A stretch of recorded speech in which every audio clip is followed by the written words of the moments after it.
नमस्कार, मैं आचार्य शशिधरन नायर। स्वागत है आपका रत्न ज्योतिष 2025 चैनल पर, जहां हम ग्रहों की चाल से जुड़ी महत्वपूर्ण भविष्यवाणियां लेकर आते हैं सरल भाषा में, वैज्ञानिक दृष्टिकोण के साथ।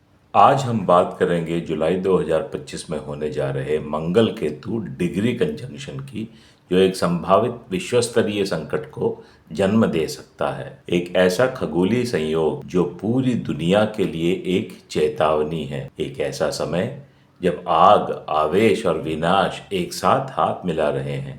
मंगल और केतु की युति, और वो भी सिंह राशि में, एक ऐसा विस्फोटक योग बना रही है जिसका असर पूरी धरती पर महसूस होगा। 19 से 23 जुलाई 5 दिन जो इतिहास की दिशा को बदल सकते हैं। मंगल जो जून 2025 से सिंह राशि में गोचर कर रहा है, अपने आप में एक उग्र ग्रह है। इसे नवग्रहों का सेनापति कहा जाता है। ये ऊर्जा, साहस और पराक्रम और युद्ध का भी कारक है।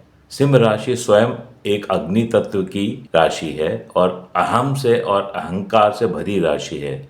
इसके स्वामी सूर्य हैं जो पूरे ग्रह मंडल का राजा है।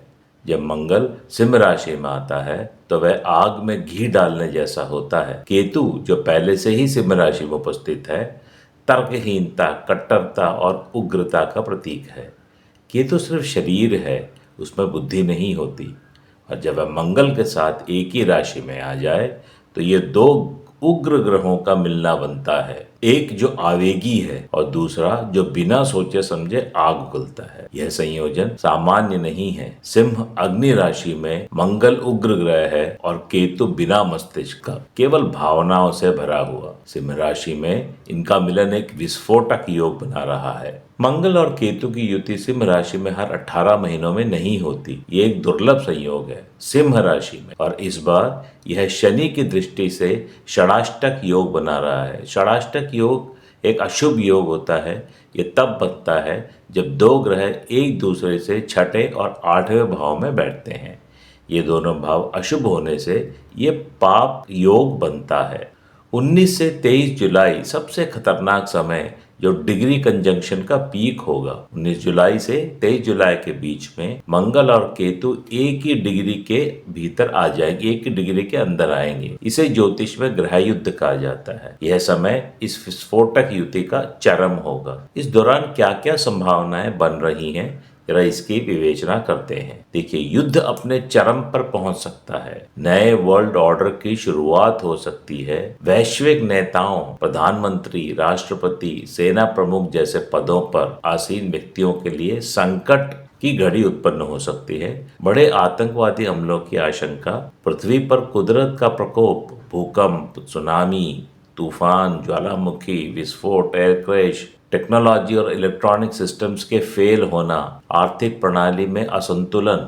तो विश्व की वर्तमान स्थिति तो हम पहले ही देख रहे हैं। ये जो भी अभी मैंने बात का, इन सब के लक्षण हमें जो है ये ऑलरेडी दिख रहे हैं। विश्व स्तर पर इसका प्रभाव दिख रहा है। युद्ध, अशांति, आर्थिक संकट और मौसम की चरम स्थिति। और आप ये देख रहे हैं सत्ता के खिलाफ विद्रोह। प्रेजेंट सिचुएशन में आप देखेंगे ईरान और इजराइल में युद्ध, यूक्रेन और रूस का युद्ध जो ऑलरेडी चल रहा है, जो थम नहीं रहा। और अब अमेरिका का ईरान के न्यूक्लियर संसाधनों पर हमला और अमेरिका की युद्ध में एंट्री। अमेरिका में आंतरिक अशांति और हथियार बंद प्रदर्शन ऑलरेडी चल रहे हैं। पूरे यूरोप में अस्थिरता का माहौल है। चीन और बांग्लादेश पर आर्थिक व राजनीतिक संकट के बादल मंडरा रहे हैं।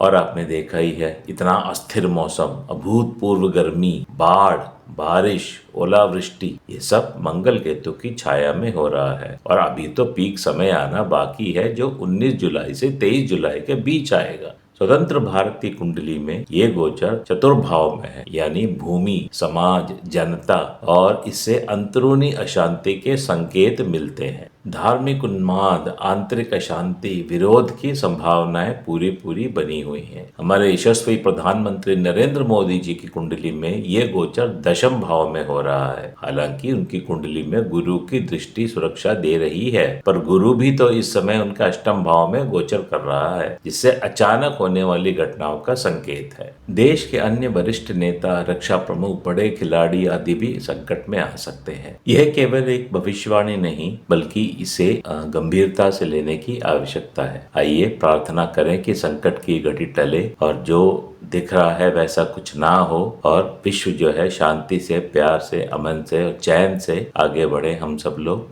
युद्ध की समाप्ति हो, इसी प्रार्थना के साथ मैं आपसे विदा लेता हूँ।